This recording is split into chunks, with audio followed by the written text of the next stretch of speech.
સાબરકાંઠાની ખેડબ્રહ્મા નગરપાલિકા દ્વારા સ્વદેશી ઉત્પાદનો તથા કુશળ કારીગરોનું પ્રોત્સાહન આપવા માટે તેમજ સ્થાનિક ઉદ્યોગોને સમૃદ્ધિ વધારવાના હેતુસર સ્વદેશી મેળાનું આયોજન કરવામાં આવ્યું હતું। ખેડબ્રહ્મા નગરપાલિકા પ્રમુખ ડોક્ટર પ્રિયંકાબેન ખરાડીના હસ્તે સ્વદેશી મેળાને ખુલ્લો મૂકવામાં આવ્યો, જેમાં ભારતીય જનતા પાર્ટીના શહેર અને તાલુકાના અને જિલ્લાના હોદ્દેદારો ઉપસ્થિત રહ્યા હતા। ખેડબ્રહ્મા નગરપાલિકાના ચીફ ઓફિસર અને સૌ નગરપાલિકાના સદસ્યશ્રીઓ અને કર્મચારીગણ ઉપસ્થિત રહ્યા।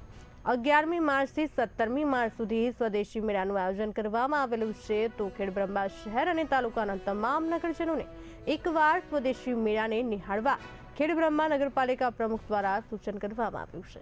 મેળામાં 30થી વધુ સ્ટોલ કરવામાં આવ્યા છે। ખેડબ્રહ્મા નગરપાલિકા દ્વારા ખેડબ્રહ્માની અંદર સ્વદેશી મેળાનું આયોજન કરવામાં આવ્યું છે।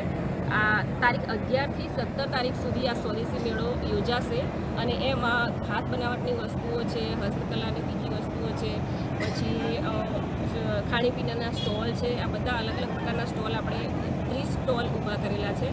તો સર્વે જનતા ખેડબ્રહ્મા નગરપાલિકાની જનતાને જણાવવાનું કે આ અવશ્ય સ્વદેશી મેળાની આપ સૌ મુલાકાત લેશો। મોદી માનનીય વડાપ્રધાન શ્રી નરેન્દ્રભાઈ મોદી સાહેબે vocal for local make in ઇન્ડિયાનો એક નારો આપેલો છે। એમનું વિઝન છે, એ વિઝનને ધ્યાનમાં લઈને માન્ય મુખ્યમંત્રી શ્રી ભૂપેન્દ્રભાઈ પટેલ તથા નાયબ મુખ્યમંત્રી શ્રી હર્ષભાઈ સંઘવી સાહેબની અધ્યક્ષતામાં અત્યારે સ્વદેશી મેળાઓનું આયોજન દરેક નગરપાલિકાઓમાં થઈ રહ્યું છે। એવી જ રીતે ખેડબ્રહ્મા નગરપાલિકામાં આજ રોજ સ્વદેશી મેળાનું ઉદ્ઘાટન કરવામાં આવ્યું છે। આ સ્વદેશી મેળો તારીખ 11થી 17 તારીખ સુધી યોજાશે અને ખેડબ્રહ્મા નગરપાલિકાની જનતાને જણાવવાનું કે સૌ આ સ્વદેશી મેળાની મુલાકાત લો, જેની અંદર હસ્તકળાઓનું સ્ટોલ છે તથા ખાણીપીણીના સ્ટોલ છે। આ સિવાય પણ લગભગ 30 સ્ટોલ આપણે અહીંયા ઊભા કરેલા છે। તો સૌ જનતાને જણાવવાનું કે એની મુલાકાત લઈશું।